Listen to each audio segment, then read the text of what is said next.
South stage எல்லாருக்கும் வணக்கம். So IPL போயிட்டுருக்கு அண்ட் நம்மளும் வந்து நிறைய மேட்சஸ்லாம் பார்த்துட்ருக்கோம். பட் ஆனால் ரொம்ப கவலையாக இருக்கிற ஒரு விஷயம் என்ன அப்படின்னு பார்த்தீங்கன்னா, சென்னை சூப்பர் கிங்ஸ் ஃபேன்ஸ் தான் வந்து ரொம்ப கவலையாக இருக்காங்க. அண்ட் சென்னை சூப்பர் கிங்ஸோட டீமோட அந்த ஃபார்மேஷனாக இருக்கட்டும், விளையாடுறதா இருக்கட்டும், முன்னாடி மாதிரி இல்லை. ஸோ அதுக்கு என்ன காரணம் அப்படின்னு பார்த்தீங்கன்னா, நிறைய காரணங்கள் இருக்குது. ஸோ ஃபஸ்ட்டு வந்து என்னென்னா, நம்ம வந்து சென்னை வெர்சஸ் ஆர்சிபி மேட்ச் அது வந்து ரொம்ப ஒரு முக்கியமான மேட்சாக இருந்துச்சு. ஏன் அப்படின்னா, மே 18 பார்த்தீங்கன்னா, ஒரு வந்து லாஸ்ட் இயர் மே 18 வந்து நம்ம ஆர்சிபி வந்து நம்மளை வெளியில் தள்ளிட்டாங்க பிளே ஆஃப்ஸ் விட்டுட்டு. ஸோ அதோட ரிவெஞ்ச் வந்து எடுப்பாங்க. சிஎஸ்கே தான் வந்து அதுவும் இல்லைன்னா சேப்பாக்கில் வந்து பார்த்தீங்கன்னா 2008 தான் கடைசியாக வந்து ஆர்சிபி ஜெயிச்சதே. ஸோ அத்தனை வருஷமும் பார்த்தீங்கன்னா வந்து சிஎஸ்கே தான் ஜெயிக்கும் சேப்பாக்கில். அந்த ரெக்கார்டையும் வந்து பார்த்தீங்கன்னா ஆர்சிபி இந்த வாட்டி பீட் பண்ணிட்டாங்க.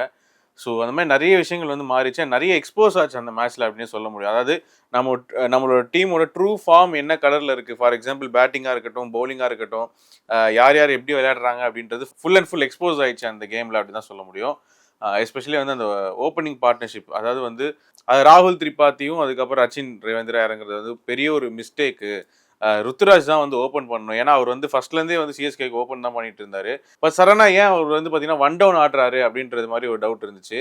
அண்ட் மெயினாக வந்து இந்த ராகுல் திரிபாதி எதுக்காக ஓப்பனிங் அனுப்புறாங்க அப்படின்றதும் ஒரு பெரிய ஒரு இதுதான் இருந்துச்சு. ஸோ டீம் வந்து என்ன பிளான் பண்ணுறாங்க அப்படின்றதே புரிஞ்சுக்க முடியல.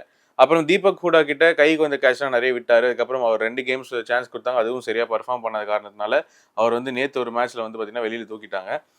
ஸோ இந்த டீம் காம்பினேஷனே வந்து இங்கே வந்து இன்னும் டிசைட் ஆகலையா? ஏன்னா இப்போ நம்ம சென்னை சூப்பர் கிங்ஸ்க்கு பார்த்தீங்கன்னா எல்லா வருஷமும் பார்த்தீங்கன்னா ஒரு டீம் வந்து ஸ்டாண்டர்டாக இருக்கும். அந்த டீமில் பெர்ஃபார்ம் பண்ணாலும் இல்லைனாலும் தோனி வந்து கேப்டன்சி பண்ணும்போது பார்த்தீங்கன்னா அதே டீம் வச்சு தான் ஆடுவார். ஸோ நோ சேஞ்சஸ் இன் அவர் 11 அப்படின்னு சொல்லி அவர் வந்து எல்லா டாஸ்லையும் சொல்லியிருப்பாரு. பட் ஆனால் இப்போ வந்து பார்த்தீங்கன்னா நம்ம வந்து டீம் வந்து மற்ற டீம்ஸ் மாதிரி வந்து நம்ம ஒரு பிளேயரை இதெல்லாம் மாற்றிலாம் ட்ரை பண்ணுறோம். ஸோ அது வந்து எக்ஸ்பெரிமெண்ட் ஆன ஒரு விஷயமா இல்லை என்ன அப்படின்னு தெரியல. இப்போ நேற்று மேட்ச்சில் பார்த்தீங்கன்னா வந்துட்டு சாம் கரன் ஆடல, தீபக் ஹூடா ஆடல, அதுக்கு பதிலாக விஜய் சங்கர் ஆடினாங்க, அப்புறம் ஓவர்டன் ஆடினாங்க. ஸோ அதனால் வந்து அந்த மாதிரி ஒரு காம்பினேஷன் செட் பண்ணுறாங்க அப்படின்றது ஓகே. நேற்று எப்படி ஆடினாங்க அப்படின்னு பார்த்தீங்கன்னா வந்துட்டு கிட்டத்தட்ட ஆர்சிபி மேட்ச்சில் நம்ம ஒரு 60 ரன் வித்தியாசத்தில் தோத்தோம். பட் நேற்று வந்து பார்த்தீங்கன்னா கிட்டத்தட்ட க்ளோஸ் வந்துட்டோம். ஒரு 6 வந்து பார்த்தீங்கன்னா மொத்தமாக சேஞ்ச் பண்ணிச்சு கேம் அப்படின்னு தான் சொல்ல முடியும். சப்போஸ் தோனி அடித்த ஒரு ஷாட் வந்து 6 போயிருந்துச்சு அப்படின்னா கண்டிப்பாக வந்து நம்ம இந்த மேட்சை வின்னே பண்ணியிருக்கலாம் அப்படின்னு தான் நான் சொல்லுவேன். நேற்று நடந்த மேட்ச்சில் முக்கியமான ஒரு விஷயம் என்னன்னு பார்த்தீங்கன்னா சிஎஸ்கே கம்பேக் கொடுத்தது வந்து ஃபீல்டிங் வந்து நல்லாவே வந்து இம்ப்ரூவ் பண்ணியிருந்தாங்க. எஸ்பெஷலி விஜய் சங்கர் பிடிச்ச ஒரு கேட்ச்லாம் பார்த்தீங்கன்னா பயங்கரமாக இருந்துச்சு. அண்ட் அதுக்கப்புறம் ஆஸ் யூஷுவல் தலையோட ஸ்டம்பிங் ஒன்று, அதுவுமே வந்து சூப்பராக இருந்துச்சு. ஸோ தோனி வந்து பார்த்தீங்கன்னா ஃபர்ஸ்ட் ஹாஃபில் நான் ஒரு ஸ்டம்பிங் பண்ணிடுறேன்ப்பா அப்படின்ற மாதிரி எல்லா மேட்சும் தொடர்ந்து பண்ணிட்டு இருக்காரு. அண்ட் அது வந்து ஒரு பெரிய ஒரு நல்ல விஷயம். அண்ட் போலிங்கில் வந்து நம்ம பவர் பிளேயில் பார்த்தீங்கன்னா நிறைய ரன்ஸ் வந்து கொடுத்துட்டாங்க நம்ம போலர்ஸ். பட் ஆனாலும் ஒரு கம்பேக் பண்ணிட்டு கிட்டத்தட்ட பார்த்தீங்கன்னா பத்திரானா வந்து நேற்று திருப்பி ஃபார்முக்கு வந்தது வந்து சிஎஸ்கேக்கு ஒரு பெரிய ரிலீஃப் அப்படின்னு சொல்ல முடியும். அவரோட இந்த யாக்கர்லாம் திருப்பி வந்துச்சு. ஸோ ஃபர்ஸ்ட் மேட்ச் கொஞ்சம் தட்டி தடுமாறினார். பட் ஆனால் நேற்று வந்து பார்த்தீங்கன்னா அவர் பழைய மாதிரி வந்து அந்த யாக்கர்லாம் வந்து பயங்கரமாக வந்து திருப்பி கம்பேக் கொடுத்துட்டார் அப்படின்னு சொல்ல முடியும். அதுக்கப்புறம் மெயினான ஒரு விஷயம் என்ன அப்படின்னு பார்த்தீங்கன்னா தோனி வந்து நேற்று வந்து முன்னாடி வந்து ஆடினாரு. ஏன்னா நம்ம வந்து அந்த ஆர்சிபி மேட்ச் முடிஞ்சு நிறைய கிரிட்டிசிசம் வந்து இதான் வச்சாங்க. தோனி ஏன் வந்து 9ல் ஆடுறாரு, ஏன் 8 டவுனில் ஆடுறாரு, இந்த மாதிரி ஏகப்பட்ட கிரிட்டிசிசம். அதெல்லாம் வந்து அவங்களும் பார்த்து வைப்பாங்க மீம்ஸ்லாம். அது இல்லாமல் வந்து உள்ளே கொஞ்சம் டாக்ஸ்லாம் போயிருக்கும். ஸோ அதை வச்சுட்டு அந்த டீம் மேனேஜ்மெண்ட் என்ன பண்ணியிருக்காங்க அப்படின்னா தோனியை வந்து கொஞ்சம் முன்னாடி ஆட வைக்கலாம் அப்படின்னு சொல்லிட்டு நேற்று வந்து பார்த்தீங்கன்னா தலை வந்துட்டு ஒரு 4 அடிச்சார், ஒரு 6 அடிச்சார். பட் அதுக்கப்புறம் முடிக்கலாம், அவர் நின்றா மேட்சை முடிச்சிருவாரு அப்படின்னு சொல்லிட்டு ஒரு நம்பிக்கையோடு நம்ம பார்த்தோம். பட் ஆனால் அவுட் ஆகிட்டாரு. பட் சப்போஸ் அவர் நின்றுருந்தா தெரியல மேட்ச் வந்து அவங்க ஜெயிக்கிறதுக்கான கூட சான்ஸ் இருக்கலாம். ஸோ தோனி அண்ட் ஜடேஜாவோட பார்ட்னர்ஷிப் ரொம்ப நாள் கழிச்சு நம்மளால் பார்க்க முடிஞ்சது. அதுவும் ஒரு பெரிய சந்தோஷம். ஸோ மொத்தத்தில் சிஎஸ்கே வந்து சில விஷயங்கள் வந்து இன்னும் அவங்க இம்ப்ரூவ் பண்ணணும் அப்படின்றது தான் வந்து ஃபேன்ஸோட ரெக்வஸ்ட் தான். மெயினாக என்ன அப்படின்னு பார்த்தீங்கன்னா இந்த வருஷம் டீம் எடுக்கும் போது நம்ம எல்லாருமே சந்தோஷமா அந்த ஆக்ஷன்லேயே இவ்வளோ சூப்பராக வாங்குறாங்களே அப்படின்னு சொல்லிட்டு. ஆனால் இப்போ வந்து பார்த்தீங்கன்னா ஒவ்வொருத்தவங்களும் வந்து கொஞ்சம் ஃபார்ம் கம்மியாக இருக்க மாதிரி தான் தெரியுது. மெயினாக டெவான் கான்வே எப்போ உள்ளே கொண்டு வருவீங்க அப்படின்ற மாதிரி ஒரு பெரிய ஏக்கம். ஏன்னா ரச்சின் ரவீந்திரா வந்து பார்த்தீங்கன்னா ஒரு பிளாஸ்டாக ஆடுறார் ஓப்பனிங். நேற்று மேட்ச்சில் டக் அவுட் ஆகிட்டார். பட் டெவான் கான்வே வந்து ரொம்ப காமன் கம்போஸ்டாக வந்து கேமை கொண்டு போவார். ஸோ கான்வேவை ஏன் இன்னும் ஓப்பனிங்கில் இறக்காமல் வச்சுருக்காங்க அப்படின்றது தான் ஒரு பெரிய கேள்வி.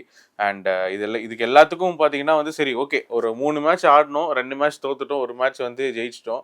அதில் ஒரு மேட்ச் வந்து பார்த்தீங்கன்னா தோத்தது கூட கொஞ்சம் கிட்ட வந்து தான் தோத்தோம். பட் ஆனால் ஆர்சிபி மேட்ச் வந்து இன்னுமே சிஎஸ்கே ஃபேன்ஸ் எல்லாருக்கும் ஒரு பெரிய ட்ராமா மாதிரி தான் இருக்கும். 60 ரன்ஸ் வித்தியாசத்தில் தோத்துது.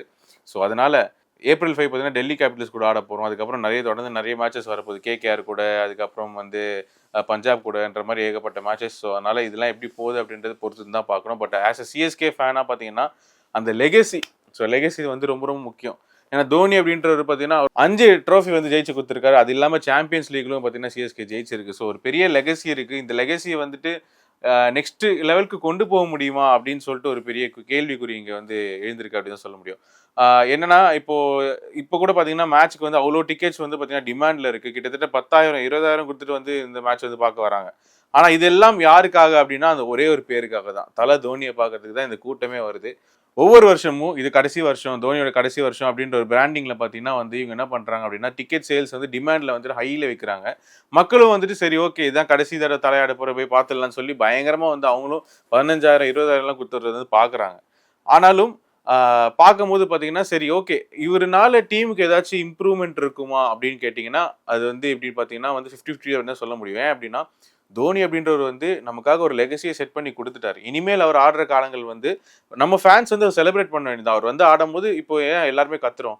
ஏன்னா அந்த மனுஷன் வந்து செஞ்சுரி அடிக்க போறாரோ, அது 6 அடிக்க போறாரோ அதுக்காக கிடையாது. அவர் இவ்ளோ நாள், இவ்ளோ வருஷங்கள் வந்து நம்ம சிஎஸ்கேக்காக பண்ணத வந்து நம்ம வந்து கிராட்டிட்யூடா வந்துட்டு நம்ம வந்து அத திருப்பி ஒரு லவ்வா வந்து காட்டுறோம். ஸோ அதனால தோனி தான் வந்து இந்த டீம காப்பாத்தணும். இல்ல தோனி இருந்தா ஏன் மேட்ச முடிக்கல அப்டின்ட்டு கேள்வி கேட்கறதே வந்து ரொம்ப ஒரு புல்ஷிட்டான ஒரு விஷயம் அப்டின்னு தான் சொல்ல முடியும். ஸோ அதனால வந்துட்டு யாரும் வந்து இந்த மாரி இனிமேல் இவரு தான் வந்து ப்ரூவ் பண்ணணும்னு ஒண்ணுமே கிடையாதுங்க. அவர் வந்து எல்லாமே ப்ரூவ் பண்ணிட்டாரு. அவரு வந்து டீம வந்து கொஞ்சம் நெக்ஸ்ட் ஜெனரேஷன் செட் பண்ணி குடுக்கணுன்ற மாரி ஒரு ப்ராசஸ்லாம் இருக்காரு. ஸோ அதனால தோனி தான் வந்து அடிச்சு குடுக்கணும் அப்டின்றது நம்புறது டோட்டல் முட்டாள்தனம் அப்டின்னு தான் சொல்ல முடியும். ஸோ அதனால வந்து சிஎஸ்கே எப்படி பெர்ஃபார்ம் பண்ண போறாங்க அப்படின்றதெல்லாம் வந்து பொறுத்து இருந்து பார்க்கலாம். ஸோ எல்லா சிஎஸ்கே ஃபேன்ஸ் சார்பாகவும் நானும் வந்து பார்த்தீங்கன்னா, ரொம்ப ஆர்வமா இருக்கேன். அந்த ஒரு மொரட்டு கம்பேக் குடுப்பாங்கல்ல. ஏன்னா சிஎஸ்கே சென்னை சூப்பர் கிங்ஸ் தெரியும். பட் இன்னொரு பேரும் இருக்கு கம்பேக் சூப்பர் கிங்ஸ். ஸோ அந்த கம்பேக் எப்போ நடக்க போகுது அப்படின்றத பொறுத்து இருந்து பார்க்கலாம்.